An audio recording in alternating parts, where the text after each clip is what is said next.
So, good day. Today I'll be sharing my insights about PISA 2025, learning in the digital world. But before I begin, let me first share about what is PISA. So, PISA stands for Program for International Student Assessment.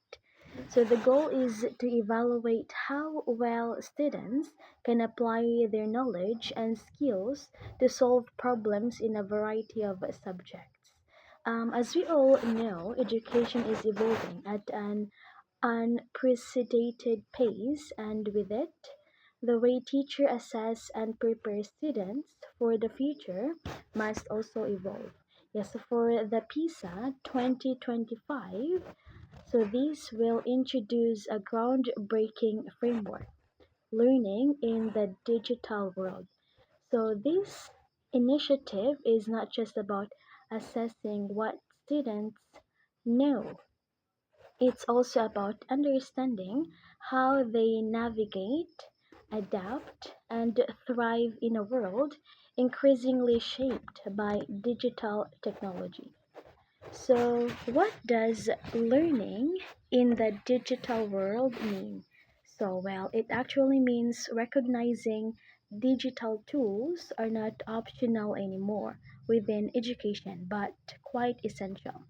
So, today's students are growing up in a different kind of world, one made of infinite amounts of information at their fingertips, opportunities for greater collaborations than generation in the past.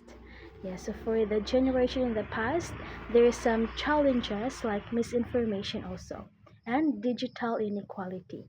So the PISA 2025 framework is designed to measure the ability of students to critically and effectively engage with digital resources so that their knowledge can be applied in authentic world contexts.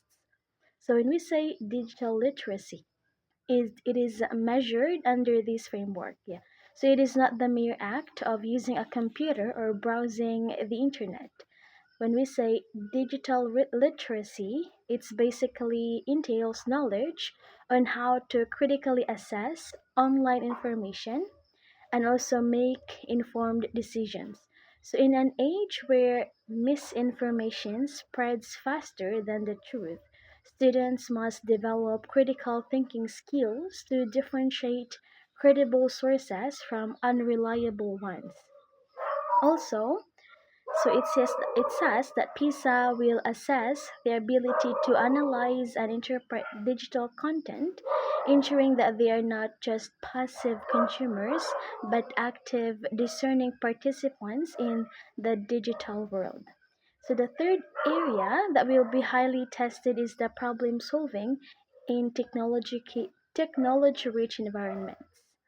Okay, and also here PISA 2025 will assess the students whether the students use digital solutions for real life issues so that the knowledge is not only memorized but skills will help them perform better in the dynamic world. However, embracing digital learning also calls for the issue of digital divide. Not all students have equal access to technology, and this gap can deepen educational inequalities.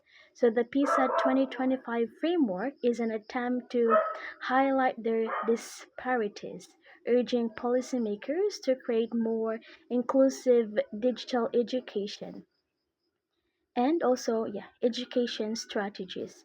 So it is not enough to equip students with devices, so we must ensure they receive quality instructions on how to use these tools effectively.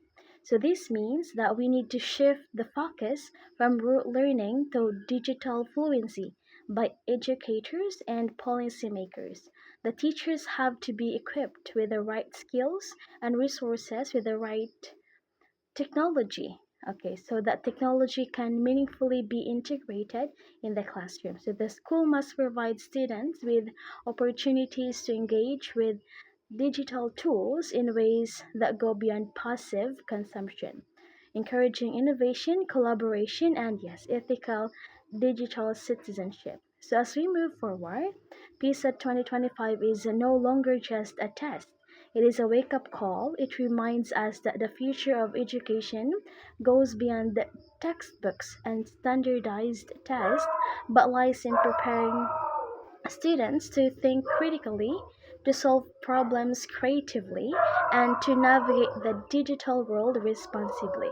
So the challenge is clear, and so is the opportunity. So by embracing digital learning, we could empower the generation to not just succeed, but in fact shape the future. Yeah, and that's my thoughts, my insights. So thank you so much for listening.